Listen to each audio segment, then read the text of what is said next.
Hello everyone, this week I have been working on the essentials of my horror story. Basically what the story is really about.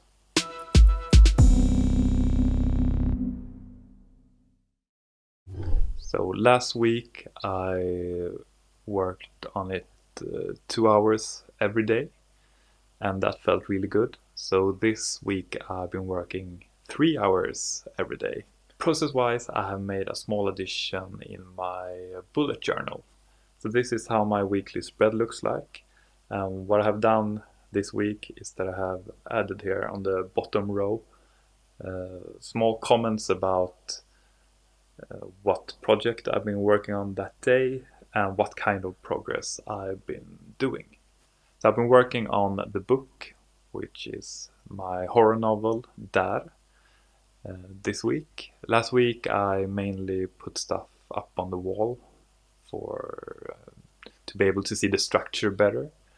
And this week I have gone even deeper into the structure, working with the very essentials of what the story is really about. That means I haven't been writing that much, especially not the actual text of the novel, but I've been doing a lot of thinking. Those of you that follow me on Instagram might have seen part of this paper earlier this week when I stated the goal of the week. I've been working on the very basic structure of the story, like the skeleton of it, and I've been doing it with the help of John Truby and his book The Anatomy of Story. So the first thing that I worked on this week, which I started on last week, was the premise of the novel. So I've been going through quite a few iterations of it, and I'm not sure how much it has actually changed on paper, but I've been thinking a lot about it. So it started with a premise like this. A woman moves into the woods for a life without pressure. But after noticing signs of dementia, it occurs to her that an ancient entity is enslaving her. And now I have boiled it down to the very essence, which is a young woman unravels that her symptoms of dementia are really an ancient entity gradually taking control over her. So I would really have liked to squeeze in more stuff in this premise, but that's what I've been trying to work around. The premise is really about just boiling it down to the very essential parts of the story, with like who's it's about and what is the main thing that happens in the story, and giving a hint of how it might end. So Truby has a lot of very rigorous steps that you're supposed to go through. Last week I jumped around a little bit between the pages, but this week I did it a little bit more as he has put it in the book. Some stories, not all stories, have like an overarching design principle which the story is structured around. So The Godfather, for example, he takes that as an example, where it's basically an old saga about a prince that takes revenge on like 3 kings and becomes the new king. And my design principle was something I discovered earlier this summer when I thought about what I could do with this story. And that is that the loss of both memory and self is told by gradually omitting events in contrast to an otherwise straightforward storyline.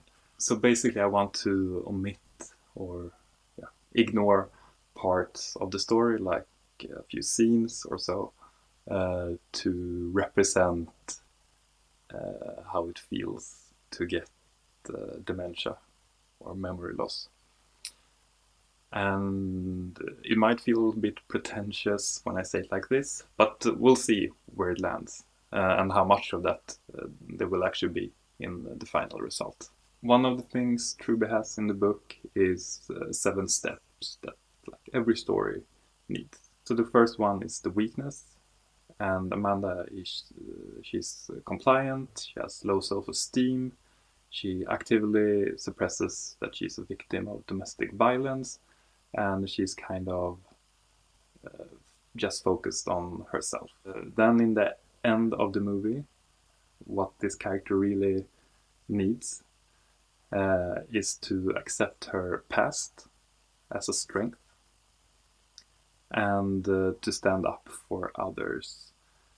So that was quite interesting. He talks about giving the character both a psychological need and a broader, more moral need in how the character's weakness affects other people. So the need is not visible for the character until the very end. Until then, the character is actually chasing a desire. And this desire is to rebuild herself by herself to defeat her symptoms of stress, which really is some kind of dementia. And the opponent is this ancient entity, and he wants control over Amanda's life and exacerbates her symptoms and therefore hinders her progress. So the opponent has to need the same thing as the main character so that their paths collide, basically. So you get the conflict. Then the character needs a plan for basically the desire to come true. And for Amanda, it's to renovate her house to become self-sustaining and avoid things that remind her of her past until she's ready for the world again. And in the end, there's some kind of battle, and the battle is that Amanda defeats the ancient entity and gets help with confining it. And after the battle, you have self-revelation, which is really, really important. Truby talks about it as one of those things you start basically with a self-revelation because everything else depends on it. So for Amanda, it's that she finds strength in her past and that she has an obligation to help others. And then in the end, there's also a new equilibrium where you can see how the character has changed and that this change is permanent, which is really important. And I'm not sure how much I should say about the new equilibrium. I guess it's more interesting to read. I got an idea earlier this week that I wonder if I could make this into a series of books. So there might be like the first steps to something greater. We'll see. Film-wise, I have not done that much, apart from getting the insights from the Truby book, which of course works for films too. Record-wise, I haven't even picked up my guitar this week, I think, which feels odd. But what I have been doing, which has kind of been a threat to the book goal this week, is that I have played a lot of the game Battletech.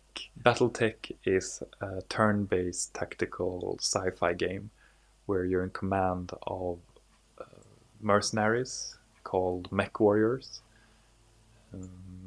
Think like Pacific Rim, so you have those big robots that you sit in. And you travel from planet to planet and you kill other big robots, basically. What's interesting is that this game reminds me of my sci-fi novel idea, which is also a game idea I have.